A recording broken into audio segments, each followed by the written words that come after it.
NCERT class 10 maths हमारा chapter है, chapter number 6 triangles. और उसमें हम लोग एक लास्ट क्लास करते हैं, मतलब जिसमें हम लोग थ्योरी देखेंगे।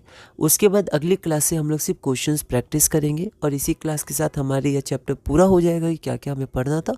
फिर हमें बस सिर्फ क्वेश्चंस करना है। अब हम लोग पढ़ते हैं last topic, criteria for similarity of triangles. तो अगर हमारे पास दो ट्रायंगल्स ABC और DEF है तो उसको हम लोग इस सिंबल से रिप्रेजेंट करते हैं और इसे हम लोग पढ़ते हैं इज सिमिलर टू।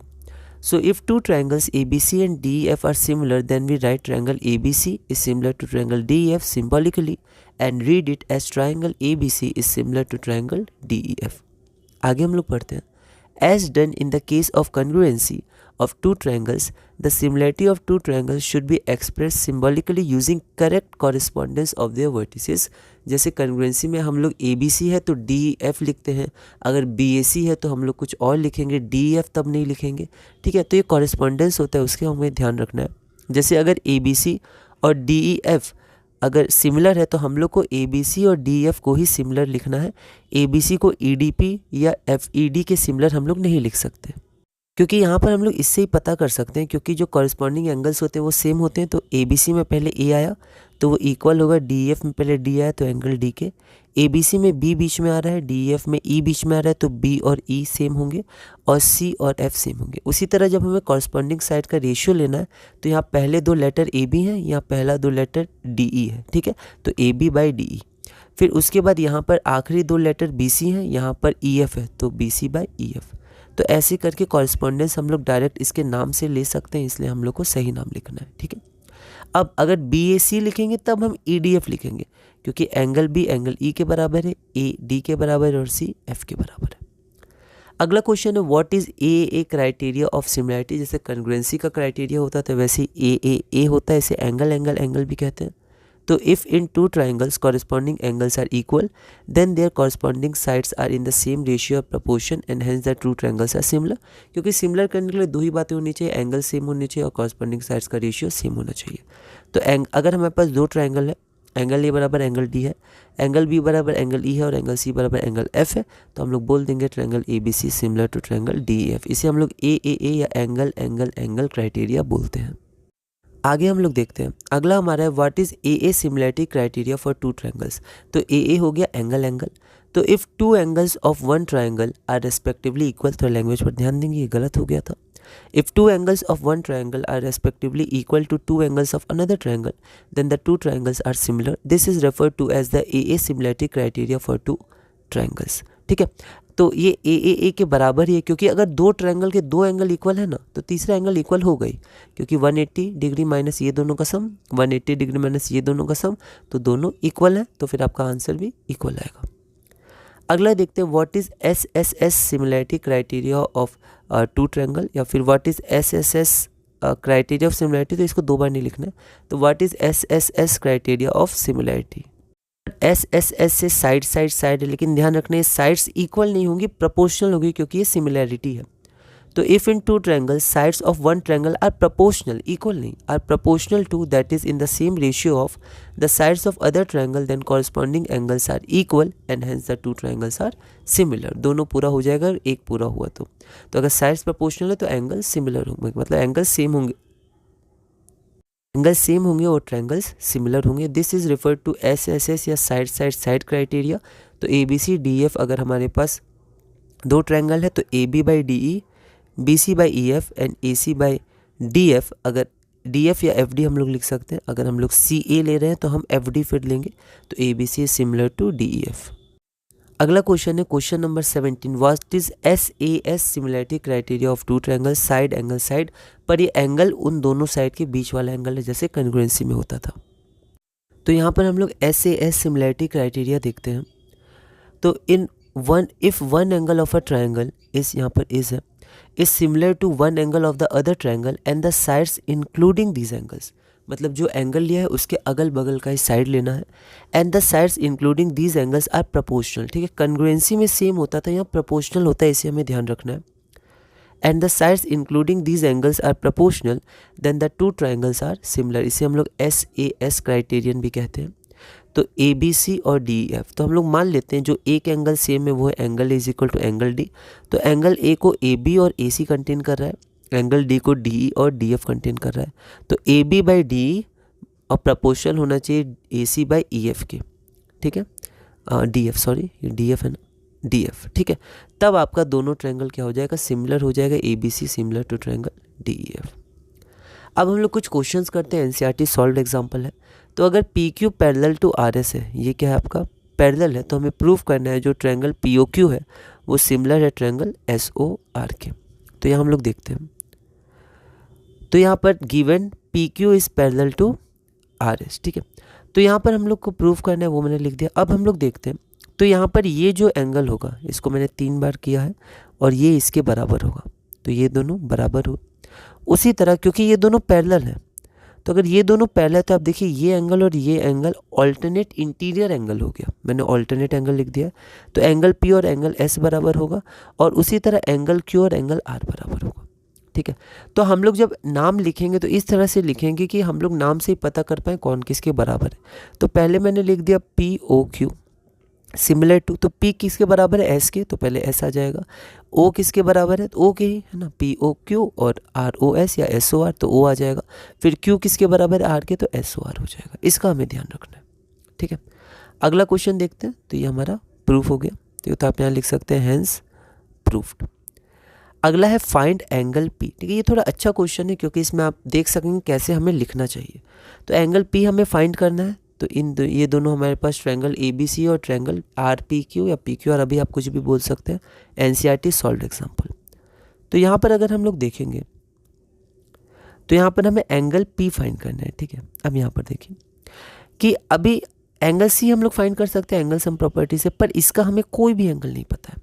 तो हम लोग कैसे इसको कंटिन्यू करेंगे, तो यहाँ देखिए ए बी सी और पी क्यू आर को हम लोग सिमिलर करेंगे, ठीक है। कैसे करेंगे, तो हम लोग देख सकते हैं सब साइड्स के लेंथ दिए हुए, तो प्रोपोर्शनल करेंगे। पर एक बात गौर करिए, हम लोग जनरली इसको और इसको प्रोपोर्शनल करते हैं, ये ए बी और यहाँ डी ई रहता है या कुछ भी रहता है, तो ये दोनों, ठीक है।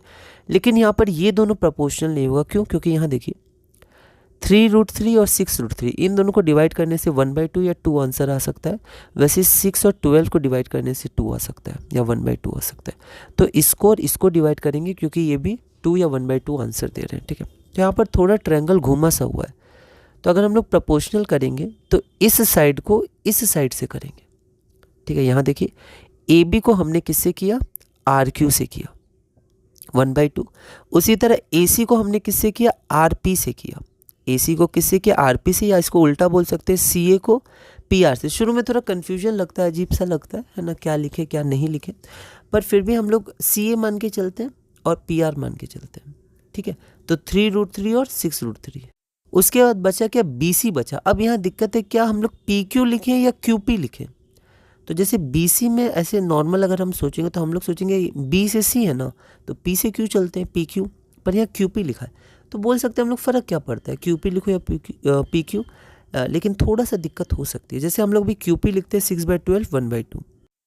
अब यहाँ पर अगर हम लोग ध्यान दें तो यहाँ पर क्वेश्चन उठता है, ठीक है ये तीनों प्रोपोर्शनल हो गया, साइड्स प्रोपोर्शनल हो गए, तो एंगल सिमिलर हो जाएगा, ठीक है। क्योंकि अगर तीनों साइड प्रोपोर्शनल है तो एस एस एस क्राइटेरिया से हमारा ये क्या हो जाएगा, सिमिलर। पर क्वेश्चन हम लोग नाम कैसे लिखें, इसको तो ए बी सी लिख देते हैं, कोई दिक्कत नहीं है। इसको क्या लिखें, क्या आर पी क्यू लिखें, या क्योंकि पी क्यू आर जनरली हम लोग लिखते हैं पी क्यू आर ऐसे अल्फ़ाबेटिकल ऑर्डर में होता है, क्या पी क्यू आर लिख दें, तो क्या लिखें। तो इसमें हमें ध्यान देना होगा, यहाँ पर एंगल ए किसके बराबर है, हमें ये भी नहीं पता एंगल ए किसके बराबर है, क्योंकि यहाँ पर कोई एंगल है नहीं पी क्यू या आर, पिछली बार तो था। तो यहाँ पर हम लोग साइड के हिसाब से लिखेंगे, ठीक है, ये बहुत इंपॉर्टेंट है, ठीक है। तो एक तरीका तो आपके पास ये है कि आप ऐसे देखिए, ए बी सी का तो यही हम लोग रखेंगे ऑर्डर। तो ए बी, ये जो ए बी है वो किसके बराबर है, तो ए बी अगर हम लोग देखें तो ए बी 3.8 है, तो 7.6, सॉरी बराबर नहीं प्रोपोर्शनल, तो आर क्यू के बराबर है। अब हम लोग मान लेते हैं यहाँ पर आर क्यू लिखे और मान लेते हैं एक बार क्यू आर लिख दिए, क्योंकि क्यू आर भी उसी के बाद देखते हैं क्या होता है। आगे हमारे पास बी सी है, तो देखिए बी सी किसके बराबर है, तो पी क्यू या क्यू पी, ठीक है। अब बी सी अगर आप लिखिएगा तो बी सी लिखने के लिए आपको पी क्यू चाहिए। अब देखिए ए बी, तो बी तो यहाँ पर फिक्स है, तो यहाँ पर क्यू आपका यहाँ फिक्स हो चुका है, ठीक है। तो आपको क्यू के बाद पी क्यू नहीं लिख सकते, आपको क्यू पी ही लिखना होगा, क्योंकि बी सी आपका फिर क्यू पी होगा, पी क्यू नहीं होगा, क्योंकि आप पी क्यू कैसे लिखेगा, यहाँ पर आप पी लिखिएगा क्यू लिखिएगा तो यहाँ पर 4 हो जाएंगे। तो क्यू आपका फिक्स है तो आपको पी ही लिखना होगा, ठीक है। उसी तरह आप ए बी को अगर क्यू आर लिखे हैं तो आप जब बी सी लिखिएगा तो आपका बी सी पी क्यू, पर आप अब पी क्यू लिख नहीं सकते क्योंकि ये तो फिक्स है। अब आप आगे क्या लिखिएगा, पी क्यू ऐसे तो लिख नहीं सकिएगा, पी तो क्यू तो पहले आ गया, इसका मतलब है आपको आर क्यू ही लिखना होगा, आर क्यू लिखिएगा तब यहाँ पर आपका क्यू पी बन पाएगा।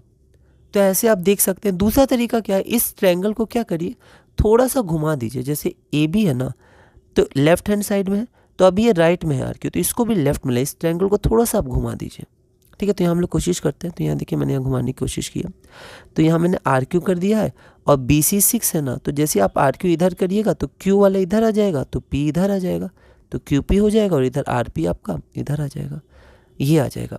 अब आप देख सकते हैं ए बी तो आर क्यू, बी सी तो क्यू पी, बी से सी गए तो अब क्यू से पी जाएंगे, फिर ए से सी गए तो आर से पी, या सी से ए गए तो पी से आर। अब इसको हम लोग लिखेंगे अगर ट्रायंगल ए बी सी, तो वो आपका सिमिलर हो जाएगा। अब देखिए, अब ए से बी ऊपर से नीचे, तो अब यहाँ भी आर से क्यू जा सकते हैं, फिर बी से सी लेफ्ट से राइट, तो क्यू से पी लेफ्ट से राइट, तो क्यू पहले था तो पी, तो आर पी क्यू। एक बार आप इसको खुद भी देखिएगा, डिस्कस करिएगा, थोड़ा सोचिएगा ना, ठीक है। तो यहाँ पर आपका एस एस एस सिमिलैरिटी से आपका ये सिमिलर हो गया। अब इसे हुआ क्या, तो अगर ये सिमिलर है तो सिमिलैरिटी में कॉरस्पॉन्डिंग एंगल्स इक्वल होते हैं और कॉरस्पॉन्डिंग साइड्स प्रोपोर्शनल होती है। कॉरस्पॉन्डिंग साइड्स हमने प्रोपोर्शनल कर दिया, तो अब हम यूज़ कर सकते हैं कि अब आपका कॉरस्पॉन्डिंग एंगल्स इक्वल होंगे। तो यहाँ पर देख लेते हैं, आर के साथ पी है तो एंगल ए के संग आर है पहले, तो एंगल ए बराबर एंगल आर। तो यहाँ देख सकते हैं एंगल ए 80 डिग्री है तो एंगल आर भी 80 डिग्री होगा। उसी तरह बी क्या है, तो देखिए सेकंड में बी है, यहाँ पर सेकंड में क्यू है, तो एंगल बी बराबर एंगल क्यू, तो एंगल बी बराबर एंगल क्यू, तो यहाँ पर 60 डिग्री है ना, यहाँ पर मैंने घुमाया नहीं, यहाँ घुमाया था, तो यहाँ पर ये 60 हो जाएगा, ये 60 हो जाएगा। अब तो यहाँ पर एंगल सी बराबर एंगल पी हो जाएगा, तो सी निकालना है तो इसको एंगल सम प्रॉपर्टी से निकाल लेंगे इस ट्रायंगल के लिए, तो ये भी आपका वही हो जाएगा। तो यहाँ पर एंगल सी हो जाएगा एंगल सम प्रॉपर्टी 40 डिग्री, तो एंगल पी भी आपका 40 डिग्री हो जाएगा, जो रिक्वायर्ड आंसर है। इसी तरह के और भी अच्छे अच्छे क्वेश्चन है, बहुत सारे क्वेश्चन है, तो आप प्रैक्टिस कर सकते हैं, हम लोग भी करेंगे। पर अभी हम लोग बेसिक अंडरस्टैंडिंग ले रहे हैं पूरे क्लास 10 का, किस किस चैप्टर में क्या क्या आ रहा है, थोड़ा थोड़ा करके आगे बढ़ रहा है।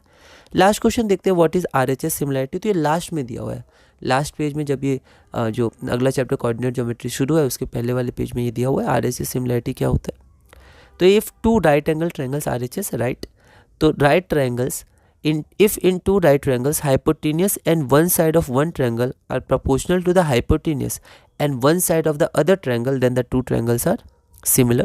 This is referred to as the RHS similarity criterion. Okay. तो इसी के साथ हमारे ये चैप्टर पूरा होता है। अब हम लोग समय के साथ क्लास 4 करेंगे और धीरे धीरे इसमें और भी क्वेश्चंस करेंगे। पर अगली वीडियो से हम लोग अपना अगला चैप्टर कोऑर्डिनेट ज्योमेट्री शुरू करेंगे, चैप्टर 7, और इसी तरह हम लोग धीरे धीरे CBSE NCERT क्लास 10 मैथ्स में आगे बढ़ेंगे।